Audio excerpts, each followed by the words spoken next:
Hello and welcome. This is Varun, Technical Advisor, Design and Prototyping and Educational Consultant for tutormash.com.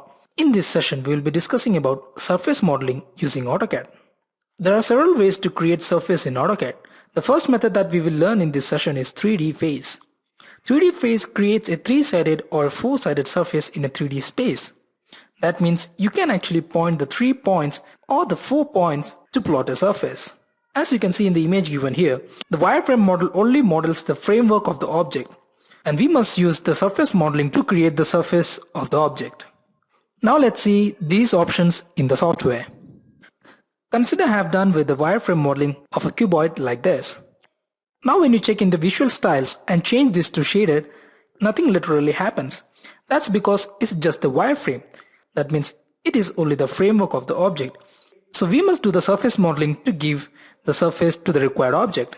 So in order to create the surface, here we will be using the command 3DFACE, that is 3DFACE like this, and press enter. Now you can see that the 3DFACE command asks you to specify the first point. So I will specify my first point here, then I will go for the next point, that is the second point, then I will specify the third point which is here, and I will specify the fourth point here. Correct. So now you can see that the surface has been made. Now, you can see that the command still continues to ask the third point. That is because the command has already taken your first and the second point. Now you can point the third point like this and the fourth point like this to go on continuing your surface modeling like this. Correct.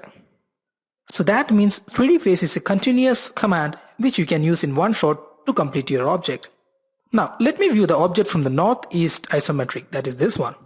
Now let me do the 3DFACE, that is 3DFACE like this, and press enter.